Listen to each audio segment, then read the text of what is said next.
Traders diary में स्वागत है आपका। नमस्कार, मैं हूं आशीष चतुर्वेदी और मेरे साथ जुड़ रहे हैं कुशल गुप्ता। सबसे पहले देख लेते हैं कि अंतर्राष्ट्रीय बाजारों से कैसे संकेत देखने को मिलते हैं। एसजीएक्स निफ्टी यहां पर नजर डालते हैं। अच्छी शुरुआत हफ्ते के संकेत देखने को मिल रहे हैं, क्योंकि एसजीएक्स निफ्टी पर अगर आप नजर डालेंगे तो करीब करीब आपको 50 अंकों की बढ़त यहां पर नजर आएगी।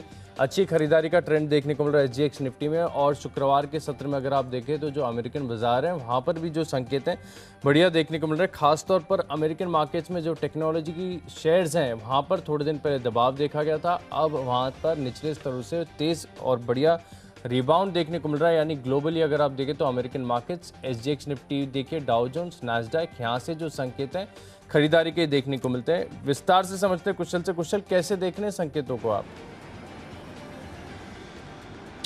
बिल्कुल आशीष, जैसे कि आप बता रहे थे कि जो अमेरिकन मार्केट्स हैं ऑलमोस्ट इनफैक्ट दिन के हाई पॉइंट पर जाकर भी बंद होते हुए नजर आए शुक्रवार के सत्र में, और अच्छे खासे गेंस जो है वहां पर देखने को मिले। और खासकर अगर आप देखें तो जो कोविड के रिस्ट्रिक्शंस हैं वो काफ़ी हद तक कम होते हुए नजर आ रहे हैं। इनफैक्ट वहाँ पर उनकी जो सेंट्रल अथॉरिटी है उन्होंने ये चीज़ भी कही थी कि अगर किसी ने जो अपना टीकाकरण है वो पूरी तरह से लगवा लिया है तो उनको अब मास्क पहनने की आवश्यकता नहीं है। तो उससे कहीं ना कहीं इकोनॉमी से जुड़े हुए स्टॉक्स में भी अच्छी तेजी हमें देखने को मिली, और अमेरिकन मार्केट्स इस वजह से भी रिजॉइस करते हुए दिखे। खासकर यूरोपियन मार्केट्स की भी बात करें तो वहाँ पर भी काफ़ी पॉजिटिविटी के संकेत थे। आप करीब 1-1.25% की बढ़त जो है आपको तमाम इंडिसेस में वहाँ पर भी देखने को मिलेगी। हालांकि एशियन मार्केट जब सुबह खुले थे तो थोड़े से सुस्त थे, बहुत ज़्यादा उसमें उतार चढ़ाव नहीं देखने को मिला था। पर देखना होगा कि जिस तरह से अमेरिकन और यूरोपियन क्यूज़ फ्राइडे के सत्र में बनते हुए नजर आए थे, वो इस बारी जो सोमवार का सत्र है हमारा भारतीय बाजारों पर कैसा इंपैक्ट करते हैं। पर मुझे कहीं ना कहीं जिस तरह से एसजीएक्स निफ्टी भी इंडिकेट कर रहे हैं, पॉजिटिविटी के ही संकेत लग रहे हैं। तो फिर आज आपकी लिस्ट में सारे स्टॉक्स खरीदारी के होंगे? बिल्कुल आशीष, आज मेरी लिस्ट में ना सारे के सारे स्टॉक्स कुछ तो नतीजे से जुड़े हुए हैं, क्योंकि बाजार का जो मोमेंटम है वो वापस से लौटता हुआ दिख रहा है आज के सत्र में, और उस पर फोकस रहेगा। और साथ ही कुछ एक इकोनॉमी से जुड़े हुए स्टॉक्स जहां पर अभी तक प्रेशर बना हुआ था वो हो सकता है कि फिर से रिलीज होते हुए नजर आए, क्योंकि भारत में भी हम देख रहे हैं कि आप देखिए रिकॉर्ड 4 लाख जो मामले आ रहे थे वो 3.13 लाख के लेवल्स पर अब वापस से लौटते हुए दिख रहे हैं। और जो बड़े शहर हैं खासकर मुंबई, दिल्ली, वहां पर केसेज जो है काफ़ी रिड्यूस होते हुए दिखे थे जो उनकी पीक थी। तो बिल्कुल मेरी भी सूची में एक भी स्टॉक ऐसा नहीं है जहां पर मैं बिकवाली कर रहा हूं। ओवर द वीकेंड ढेर सारे नतीजे आए, तो आज लिस्ट बनाने में ज़्यादा तो दिक्कत नहीं हुई है। लेकिन शुरुआत कर लेते हैं। आज की जो पहली कैटेगरी होती है कैश का स्टॉक, और यहाँ पर मैंने नतीजों वाला स्टॉक चुना है। कुशल, स्टॉक का नाम है एबी कैपिटल, और आप इसके नतीजे देखिए। इनकी जो आय है, कुल आय में अगर आप देखें तो करीब 16% की बढ़त देखने को मिली है। लेकिन मुनाफे का आंकड़ा बेहद दमदार है। 144 करोड़ से जो मुनाफा है पिछले साल के मुकाबले इस बार करीब 375 करोड़ के आसपास का जो है मुनाफा एबी कैपिटल ने दर्ज किया, यानी 160% की बढ़त आपको सालाना आधार पर देखने को मिलेगी। और चार्ट का स्ट्रक्चर भी अगर आप देखें तो बेहद बढ़िया है। इनफैक्ट ना कि सिर्फ आज नतीजों के चलते आप इस पर एक पोजिशनल या लॉन्ग टर्म व्यू भी बनाकर चल सकते हैं। जिस तरीके से अब एक बढ़िया रिबाउंड देखने को मिला एबी कैपिटल में, मैं मान रहा हूँ अच्छी तेजी यहाँ पर इस स्टॉक में देखने को मिल सकती है। 126 से लेकर 127 रुपये तक ये स्टॉक आज दिन के दौरान जा सकता है। स्टॉप लॉस का जरूर ध्यान रखना होगा। 121 के आसपास की क्लोजिंग है, आप केवल 1-1.5 रुपये नीचे का स्टॉप लॉस लगाकर यहाँ पर खरीदारी करेंगे। पूरी संभावना है कि यहाँ पर एक स्ट्रॉन्ग गैप अप ओपनिंग देखने को मिले, और हो भी सकता है कि यहाँ से भी एक कंटिन्यूएशन मूव आपको देखने को मिले। एबी कैपिटल, इस स्टॉक को आप अपनी फोकस लिस्ट में शामिल कर लीजिए। आपने कौन सा स्टॉक चुना है? बिल्कुल आशीष, और मैंने कैश स्पेस पे चुना है क्विक हील टेक्नोलॉजीज का। आप देखिए इसके नंबर्स जो है काफ़ी शानदार आते हुए दिखे थे। खासकर अगर मैं देखूं तो हर एक फ्रंट पर नंबर्स जो है काफ़ी बेहतरीन रहे हैं। मार्जिन्स कंपनी की 24% से बढ़कर 51% हो गई है, और साथ ही कंपनी का मुनाफा 13.5 करोड़ से बढ़कर 40 करोड़ पर आता हुआ नजर आया। और कंपनी ने फाइनल डिविडेंड 4 रुपये प्रति शेयर का भी ऐलान किया है। और स्पेसिफिकली यहाँ पर इनके नतीजों में खास बात ये रही कि टॉप लाइन से लेकर बॉटम लाइन तक दमदार प्रदर्शन हमें देखने को मिला हर एक फ्रंट पर। और कहीं ना कहीं यहाँ पर जिस तरह की तेजी अभी तक ड्यू थी वो इस वजह से बनती हुई नजर आ सकती है, जिस तरह के नंबर्स आते हुए दिखे हैं क्विक हील टेक्नोलॉजीज के। तो 196 के लक्ष्य के लिए यहाँ पर खरीदारी कीजिए। 187 रुपये का आपको स्टॉप लॉस लगाना होगा। चलिए बढ़ते हैं अपनी अगली कैटेगरी की तरफ जो है फ्यूचर्स की। और जो आज का फ्यूचर्स मैंने चुना है वो है बालकृष्ण इंडस्ट्रीज का। नंबर्स काफ़ी ज़्यादा आउटस्टैंडिंग आते हुए दिखे आशीष, खासकर मैं इनफैक्ट इसका रिव्यू भी बना रहा था वीकेंड के दौरान। तो हर एक पैरामीटर जो भी हमारा अनुमान था, रेवेन्यू देखिए 1600 करोड़ के अनुमान के मुकाबले 1753 करोड़ का आया है। और साथ ही कंपनी का जो मार्जिन है, हमारा अनुमान केवल 30% का था, 29.7% टू बी प्रिसाइज, उससे ज़्यादा जो है कंपनी ने आउट परफॉर्म किया है और 31.4% के मार्जिन क्लॉक इन किए हैं। कंपनी की जो वॉल्यूम्स है FY21 की, वो highest ever annual sales volume आती हुई दिखी है। इनफैक्ट हमारा ये अभी जो अनुमान था वॉल्यूम का करीब 65,000 मीट्रिक टन का था, वो बढ़कर करीब 68,000 पर ये आंकड़ा आता हुआ दिखा है। और कंपनी ने फाइनल डिविडेंड 5 रुपये प्रति शेयर का भी ऐलान किया है। और FY22 के लिए जो गाइडेंस है ना, वो भी काफ़ी बेहतरीन रही है। और यहाँ पर उन्होंने जो गाइडेंस दी है वो 2.5 लाख से 2,65,000 यूनिट्स पर ये देते हुए दिखे हैं। तो कहीं ना कहीं जो गाइडेंस है वो भी काफ़ी दमदार है और जो नंबर्स आए हैं वहाँ पर भी काफ़ी पॉजिटिविटी के इंडिकेशंस मिल रहे हैं। तो दोनों ही फ्रंट पर BKT पर आपको फोकस रखना होगा। हालांकि अगर स्टॉक बहुत ज़्यादा चला हुआ है, जैसे कि हमने पिछले फ्राइडे को भी देखा था, अपोलो टायर्स के भी काफ़ी शानदार नंबर्स आए थे, पर वहाँ पर हमें प्रॉफिट बुकिंग का दौर देखने को मिला। तो शुरुआती आधी पौने घंटा आप वॉच कीजिए मूवमेंट हो। हालांकि बाजार की जो मोमेंटम है उसमें हो सकता है ये पार्टिसिपेट करता हुआ नजर आए, क्योंकि नंबर्स काफ़ी शानदार है। तो ये दोनों क्यूज जो है आपको साथ में लेकर इसमें आज के लिए ट्रेड बनाना है। तो बालकृष्ण इंडस्ट्रीज यहाँ पर फोकस रखिए, खरीदारी करके चलिए। 1955 के लक्ष्य के लिए 1875 रुपये का आपको स्टॉप लॉस लगाना होगा। आशीष, आपने क्या चुना है? देखिए, फ्यूचर्स कैटेगरी में फार्मा स्टॉक बायोकॉन यहाँ पर आपको खरीदारी करनी है। लंबे समय से अगर आप देखेंगे तो इस स्टॉक ने बहुत ज़्यादा अंडर परफॉर्मेंस दिखाया। बाजार में तेजी आई तब पार्टिसिपेट नहीं किया, फार्मा स्टॉक्स में रैली आई तब पार्टिसिपेट नहीं किया, और पिछले नतीजों के बाद कंटिन्यूस अगर आप देखें तो डाउन ट्रेंड देखने को मिला। खबरें भी अगर आप देखें तो कहीं ना कहीं सपोर्टिव नहीं है। लेकिन अब फिलहाल अगर आप चार्ट का स्ट्रक्चर देखेंगे, खासतौर पर जो छोटी अवधि के चार्ट्स हैं, आर्ली चार्ट्स पर, डेली चार्ट्स पर, तो आपको नजर आएगा कि निचले स्तर से स्टॉक में बाइंग तो जरूर आ रही है। अब हो भी सकता है कि आज दिन के दौरान, क्योंकि बाजार का जो मोमेंटम है पॉजिटिव है, हम बार बार इस चीज़ को हाईलाइट करें कि SGX निफ्टी पर भी आप नज़र डालिए, वहाँ पर भी आपको तेज़ी के संकेत नज़र आ रहे हैं। और बायोकॉन ये स्टॉक अभी तक चला नहीं है, तो मैं मान रहा हूँ कि यहाँ पर फ्यूचर्स में खरीदारी करना थोड़ा सा सेफ होगा। बाकी के सभी स्टॉक्स अगर आप देखें तो लगभग इतनी तेज़ी दिखा चुके हैं कि यहाँ पर खरीदारी करने की आप फिलहाल हिम्मत नहीं हो रही है। फार्मा स्पेस में ये एक ऐसा स्टॉक है जो फंडामेंटली तो बेहतर है, लेकिन कुछ कारणों के चलते थोड़ा सा एक सप्लाई प्रेशर यहाँ पर देखने को मिला था। और आज मैं मान रहा हूँ कि ये 390 के आसपास की जो क्लोजिंग है वो आपको 400 रुपये के आसपास दिखेगी। 397 पर आ जाए और आपकी खरीद निचले स्तर पर हो तो आप प्रॉफिट बुकिंग भी कर सकते हैं। 400 रुपये का आप लक्ष्य ध्यान में रखिए। स्टॉप लॉस जरूर ध्यान में रखना है 386 रुपये का। बायोकॉन में निचले स्तर से बढ़िया खरीदारी देखने को मिल सकती है। चलिए, जो अगली कैटेगरी है वो है आज का बेस्ट ऑप्शन, और यहाँ पर मैंने चुना है बाजार के दिग्गज रिलायंस इंडस्ट्रीज में खरीदारी करनी है। ऑप्शंस के माध्यम से यहाँ पर पोजीशंस बनानी, क्योंकि मैं मान रहा हूँ कुशल यहाँ पर आपको एक बढ़िया मूव देखने को मिल सकता है, ना कि सिर्फ इंट्राडे बेसिस पर, एक सस्टेनेबल तेजी। इनफैक्ट हो सकता है कि जो पूरी सीरीज बची हुई है, जितने 10 दिन बचे हुए हैं, इनमें आप इस ऑप्शन को होल्ड कर सकते हैं। देखिए, यहाँ पर रणनीति ऐसी बनानी कि रिलायंस इंडस्ट्रीज फिलहाल आपको मिल रहा है करीब 1937 के आसपास कैश में चल रहा है। 1940 रुपये का आप एक कॉल ऑप्शन खरीद सकते हैं। और मैं मानता हूँ कि अगर दिन के दौरान भी बढ़िया करीब 15 से 20 रुपये तक का मूव आता है तो आप ये जो कॉल ऑप्शन है इसमें 51 रुपये का लक्ष्य ध्यान में रख सकते हैं। स्टॉप लॉस लगाना है आपको 31 रुपये 60 पैसे का। अब इसका तर्क बताता हूँ कि यहाँ पर खरीदारी क्यों करनी है और सस्टेनेबल तेजी क्यों नजर आ रही है। डेली चार्ट्स पर अगर आप देखेंगे तो जैसा कि सभी जानते हैं कि रिलायंस इंडस्ट्री ने बाजार की तेजी में बिल्कुल पार्टिसिपेट नहीं किया।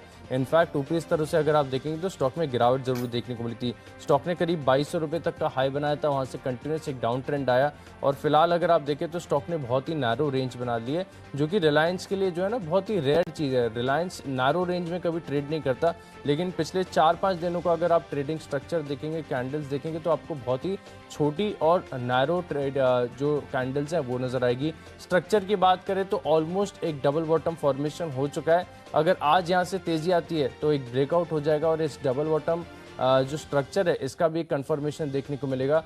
तो यानी बढ़िया सस्टेनेबल तेजी के लिए अब रिलायंस इंडस्ट्रीज तैयार हो रहा है, और हो सकता है कि यहाँ से भी बाजार को जो है, क्योंकि हैवी वेट है तो बाजार को भी इसका एक फायदा देखने को मिलेगा। अब देखिए, अगर आप इंट्राडे के लिए खरीदने हैं तो आप नेकेड खरीद सकते हो 1940 का कॉल ऑप्शन। लेकिन अगर आप मानते हैं कि यहाँ पर आपको सस्टेनेबल तेजी नजर आ रही है, आप मेरे जो तर्क से सहमत हैं, तो आप एक काम कीजिए कि 1940 का एक कॉल ऑप्शन खरीद लीजिए, और 2100 या 2200 का, जैसा आपके रिस्क के अनुसार अगर आप देखें तो आप एक कॉल ऑप्शन बेच भी सकते हैं। तो अगले 10 दिन तक आप कंफर्टेबली होल्ड कर पाएंगे। और अगर आप देखें तो यहाँ पर भी जो सेफ रिटर्न्स हैं वो भी आपको देखने को मिलेंगे। रिलायंस इंडस्ट्रीज यहाँ पर कॉल ऑप्शन खरीदकर आपको रणनीति बनानी है। बिल्कुल आशीष, तो रिलायंस इंडस्ट्रीज पर आपको फोकस रखना है, ये इनकी तरफ से ऑप्शन आता हुआ दिख रहा है। मैंने स्टॉक चुना है इंटरग्लोब एविएशन का। इनफैक्ट यहाँ पर भी आप पोजिशनली इसको होल्ड कर सकते हैं मंथली एक्सपायरी तक। जिस तरह से देश में कोविड के मामले जो हैं लगातार घटते हुए नज़र आ रहे हैं, इनफैक्ट जो पीक थी वो उससे कहीं ना कहीं काफ़ी सिग्निफिकेंट रिडक्शन अभी तक हमें देखने को मिला है। हालांकि काफ़ी सारे शहरों में अभी भी चिंता जो है बनी हुई है, पर जो बड़े शहर हैं वहाँ पर इम्पैक्ट जो है काफ़ी कम होता हुआ दिख रहा है। मुंबई, दिल्ली अगर आप एज एन एग्जांपल ट्रेड करें तो कहीं ना कहीं जिस तरह का माहौल अभी फिर से सुधरता हुआ नज़र आ रहा है, उससे यहाँ पर इस स्टॉक में काफ़ी अच्छी रिवाइवल हमें देखने को मिल सकती है। और इसीलिए फ्यूचर्स में ना ट्रेड करके इसमें इंटरग्लोब एविएशन आपको इसमें खरीदारी करनी है ऑप्शंस कैटेगरी में। इनफैक्ट यहाँ पर 1700 रुपये का जो कॉल ऑप्शन है वो आप खरीद कर चल सकते हैं। 52 रुपये की अभी की प्राइसिंग है। 82 के टारगेट के लिए 35 रुपये का आपको इसमें स्टॉप लॉस लगाना है। तो ऑप्शन कैटेगरी में इंटरग्लोब एविएशन पर आपको नजर रखनी है। चलिए अगली जो कैटेगरी है वो है टेक्नोपिक, और टेक्निकल चार्ट्स के आधार पर मुझे पसंद आ रहा है पावर ग्रिड। इनफैक्ट यहाँ पर जिस तरह का बाजार की गिरावट थी शुक्रवार के सत्र में कंटिन्यूसली इस कंपनी ने करीब करीब 223 224 का लो बनाया, फिर उसके बाद फिर से तेज़ी ये सेकेंड हाफ में दिखाते हुए नजर आए। तो तेज़ी का जो मोमेंटम है मुझे लग रहा है कि आज बाजार की तेज़ी में ये भी पार्टिसिपेट फर्दर करते हुए नजर आ सकते हैं और अच्छे गेंस के साथ आज यहाँ पर हमें क्लोजिंग देखने को मिल सकती है। तो पावर ग्रिड पर नजर रखिए, टेक्निकल चार्ट्स के आधार पर मजबूत लग रहा है। 236 के लक्ष्य के लिए खरीदारी कीजिए। 227 रुपये का आपको स्टॉप लॉस लगाना है। तो चलिए टेक्निकली मुझे पसंद आ रहा है स्टॉक बीएफ यूटिलिटीज़, कैश का स्टॉक है, यहाँ पर आपको खरीदारी करनी चाहिए। निचले स्तर पर अगर आप देखेंगे तो स्टॉक ने बढ़िया रिबाउंड दिखाया और अब फिलहाल जिस तरीके का स्ट्रक्चर है खासतौर पर डेली चार्ट्स पर अगर आप देखें और वीकली चार्ट्स पर, तो आपको एक ट्रायंगल फॉर्मेशन नजर आएगा। ऊपर की तरफ हर्डल है 302 305, अगर ये क्रॉस कर गया तो और ज़्यादा उछाल देखने को मिल सकता है। और बीएफ यूटिलिटीज़ इस स्टॉक की खासियत ये है कि ज़्यादातर आपको ये स्टॉक हाईलाइट नहीं होगा, आपको नज़र नहीं आएगा बाजार की हलचल में, लेकिन जिस दिन भी चलता है करीब करीब आप समझ लीजिए कि 20% की तेज़ी तो स्टॉक में बहुत ही आम बात है। तो मैं मान रहा हूँ कि आज वो दिन हो सकता है और यहाँ पर आप पोजिशनल तौर पर भी एक व्यू बनाकर चल सकते हैं। बीएफ यूटिलिटीज़ बड़े ब्रेकआउट के संकेत यहाँ पर चार्ट्स पर नजर आ रहे हैं। वीकली चार्ट अगर आप देखेंगे तो बहुत ही शानदार नजर आ रहा है। मैं मान रहा हूँ कि 305 रुपये के लक्ष्य के लिए आप यहाँ पर खरीदारी कर सकते हैं, जो कि पहला रेजिस्टेंस है। अगर 305 स्टॉक ने पार कर दिया तब तो यहाँ पर एक गजब की तेजी देखने को मिल सकती है। स्टॉप लॉस का भी जरूर ध्यान रखना, 285 रुपये का। 291 के आसपास की क्लोजिंग, यानी रिस्क एंड रिवॉर्ड के हिसाब से अगर आप देखें तो स्टॉक बहुत ही आकर्षक नजर आ रहा है। बीएफ यूटिलिटीज, इस स्टॉक को आप अपने रडार पर जरूर रखिए। चलिए जो अगली कैटेगरी है उसकी ओर रुख करते हैं, वो है फंडा पिक। और फंडा पिक में देखिए मेटल स्टॉक्स पर मेरा पूरा फोकस बना हुआ है और लगातार मैं कह रहा हूँ जितनी भी स्टॉक्स में गिरावट आ रही है कि इस गिरावट को आपको पूरी तरीके से कैपिटलाइज करना है, दोनों हाथों से एक्यूमुलेट करना है, क्योंकि वही स्टॉक्स हैं जिनमें जब गजब की तेज़ी आ रही थी तब सब खरीदने के लिए भाग रहे थे, लेकिन इतनी कंटिन्यूस तेज़ी देखने को मिल रही थी। मिसाल के तौर पर अगर आप देखें तो अप्रैल के महीने में सेल ने करीब 50% का रिटर्न दिया। टाटा स्टील, JSPL, इन तमाम स्टॉक्स में अगर आप देखें तो फंडामेंटल्स बहुत ज़्यादा सुधरते हुए नज़र आ रहे हैं।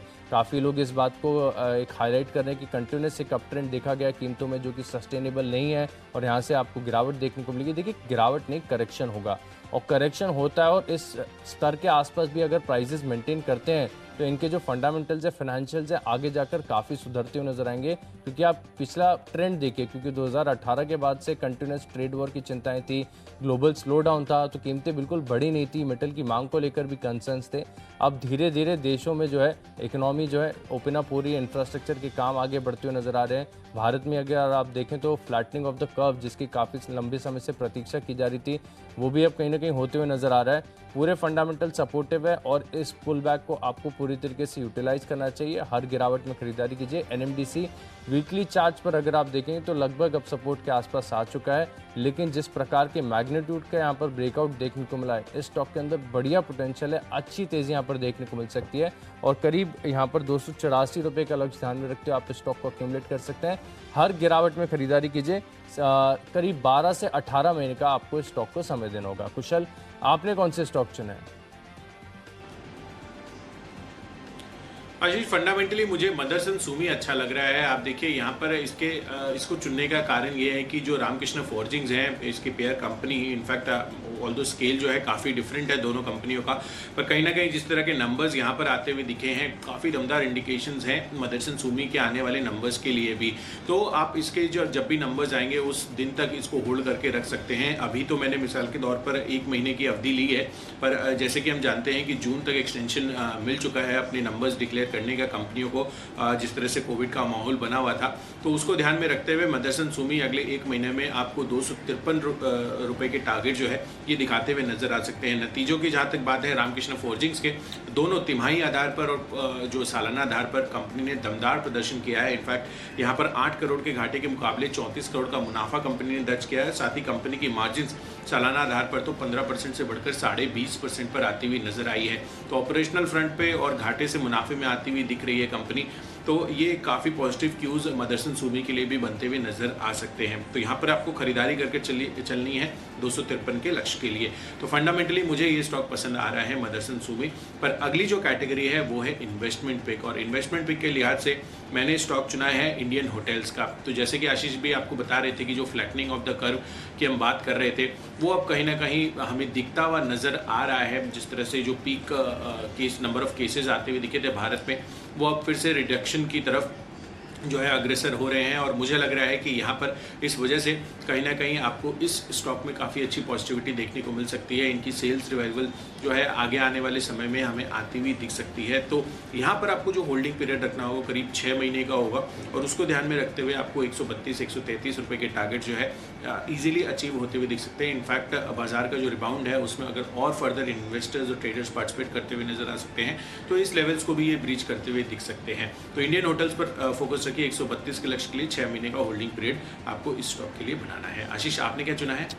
देखिए, निवेश के लिहाज से मुझे मेटल एंसिलरी स्पेस से अगर आप देखें तो मॉइल पसंद आ रहा है। मैग्नीज ओर बनाने वाली भारत की सबसे बड़ी कंपनी है, सरकारी कंपनी है, फाइनेंशियल्स काफ़ी शानदार हैं। अच्छी बात यह है कि अन्य मेटल काउंटर्स और मेटल एंसिलरी के मुकाबले अगर आप देखें तो स्टॉक ने अभी तक इतना बढ़िया मूव दिया नहीं है। लेकिन यहाँ पर वीकली चार्ट्स अगर आप देखेंगे तो स्ट्रक्चर बहुत बढ़िया है, शानदार है। इससे पहले भी काफ़ी बार इस स्टॉक को मैंने रिकमेंड किया है और अच्छी तेज़ी दिन के दौरान भी देखने को मिली है। पोजिशनल तौर पर भी अगर आप देखें तो करीब करीब मुझे ध्यान आता है कि 150 रुपये के स्तर से स्टॉक मैंने रिकमेंड करना शुरू किया, 180 के आसपास आ गया है। लेकिन यहाँ पर 215 रुपये के लक्ष्य के लिए आपको खरीदारी करनी है और बहुत जल्द मैं मान रहा हूँ कि यहाँ पर लक्ष्य देखने को मिलेंगे।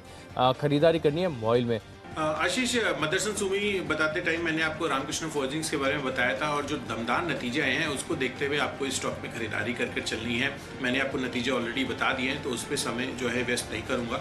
तो यहाँ पर आपको रामकृष्ण फोर्जिंग 668 रुपये के लक्ष्य के लिए खरीदारी करनी है। 642 रुपये का आपको स्टॉप लॉस लगाना है। खबरों के दम पर नहीं, इनफैक्ट नतीजों के दम पर मुझे पसंद आ रहा है जियोजेट। यहाँ पर आपको खरीदारी करनी चाहिए। नतीजे अगर आप देखें तो आय और मुनाफे दोनों के आंकड़ों के लिहाज से काफ़ी बढ़िया नजर आ रहे हैं। चार्ट का स्ट्रक्चर वीकली चार्ट पर अगर आप देखेंगे तो एक ब्रेकआउट की स्थिति भी है, जहाँ पर करीब करीब 5 से 8% तक के मूव्स में एक्सपेक्ट कर रहा हूँ। 70 रुपये के लक्ष्य के लिए आप स्टॉक में खरीदारी करेंगे। 65 रुपये 60 पैसे का आपको स्टॉप लॉस लगाना है। करीब 66 रुपये 75 पैसे के आसपास की जो है शुक्रवार की क्लोजिंग है। जियोजेट में बढ़िया तेजी देखने को मिलेगी। चलिए, अब वक्त है फाइनल कैटेगरी यानी माई चॉइस की तरफ, और पहला स्टॉक मैं ले रहा हूँ सीएसबी बैंक के। स्टॉक को मैं अपनी लिस्ट में रिपीट कर रहा हूँ क्योंकि यहाँ पर स्ट्रक्चर मुझे काफ़ी बढ़िया नजर आता है। जिस प्रकार का डेली चार्ट्स पर आपको एक ट्रायंगल फॉर्मेशन नजर आ रहा है, मैं मान रहा हूँ यहाँ पर आप पोजिशनल प्ले कर सकते हैं। 3 से 6 महीने का व्यू बनाकर 340 से 350 रुपये तक ये स्टॉक जा सकता है। सीएसबी बैंक में खरीदारी करेंगे। अगला स्टॉक है गोकुलदास एक्सपोर्ट्स। फंडामेंटली बहुत ही बेहतरीन स्टॉक है, टेक्सटाइल स्पेस से जुड़ी हुई कंपनी है, और अब बढ़िया बात यह है कि इसके नतीजे भी आए, चार्ट्स भी बढ़िया है। 113 रुपये के लक्ष्य आप इस स्टॉक में खरीदारी करेंगे।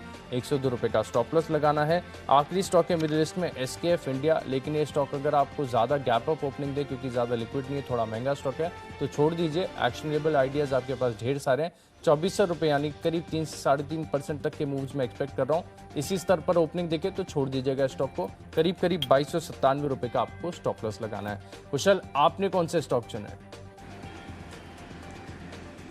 बिल्कुल आशीष, और मैंने चुना है माई चॉइस कैटेगरी में सबसे पहला केशोराम इंडस्ट्रीज को घाटे से मुनाफे में आती हुई दिखी। कंपनी 82 करोड़ का घाटा था, उसके मुकाबले 96 करोड़ का मुनाफा कंपनी दर्ज किया है।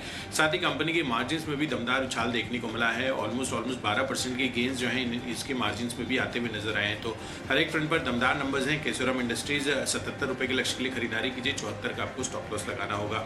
इसके अलावा प्राइवेट सेक्टर बैंकिंग स्पेस से ICICI बैंक काफ़ी बढ़िया लग रहा है। आप देखिए शुक्रवार के सत्र में भी तमाम प्राइवेट सेक्टर बैंक, अगर आप निफ्टी प्राइवेट बैंक को देखें तो उसमें एकमात्र ये स्टॉक ऐसा था जो हरे निशान में बंद होने में सफल हुआ था।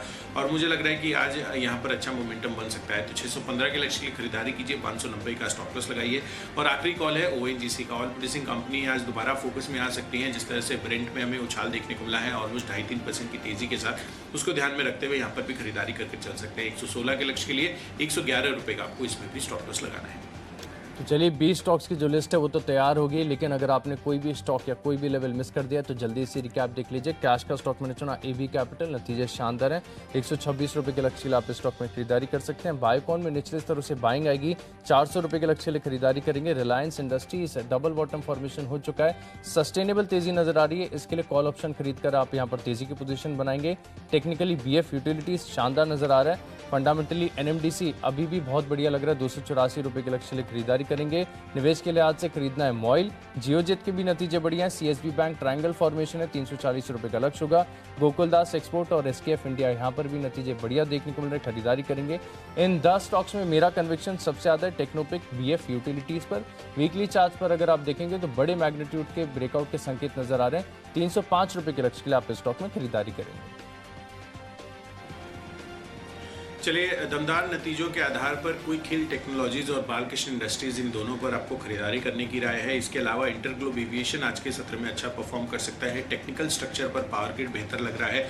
मदरसन सुमी, इसके नतीजे आने तक आप इसको होल्ड कर सकते हैं। 1 महीनों की अवधि के लिए यहाँ पर अच्छे टारगेट्स देखने को मिल सकते हैं। इंडियन होटल्स भी अच्छी रिकवरी जो है दिखाता हुआ दिख सकता है। 6 महीनों का आपको यहाँ पर भी होल्डिंग पीरियड रखना है। रामकृष्ण फोर्जिंग्स अगेन बहुत ही बढ़िया नतीजे रहे हैं इसके, तो यहाँ पर भी नजर रखिए। केशोराम इंडस्ट्रीज भी दमदार घाटे से मुनाफे में आती हुई दिखी है। ICICI बैंक का चार्ट स्ट्रक्चर मजबूत लग रहा है। और ONGC जो कच्चे तेल में तेजी आई है उसको ध्यान में रखकर बेहतरीन तेजी बन सकती है। और इन सब में आज के लिए जो मेरा बेस्ट पिक है रामकृष्ण फोर्जिंग्स का। आउटस्टैंडिंग नंबर्स दोनों ही ऑपरेशनल आधार पर और घाटे से मुनाफे में आती हुई दिखी है। तो 668 के लक्ष्य के लिए यहाँ पर खरीदारी करके चल सकते हैं।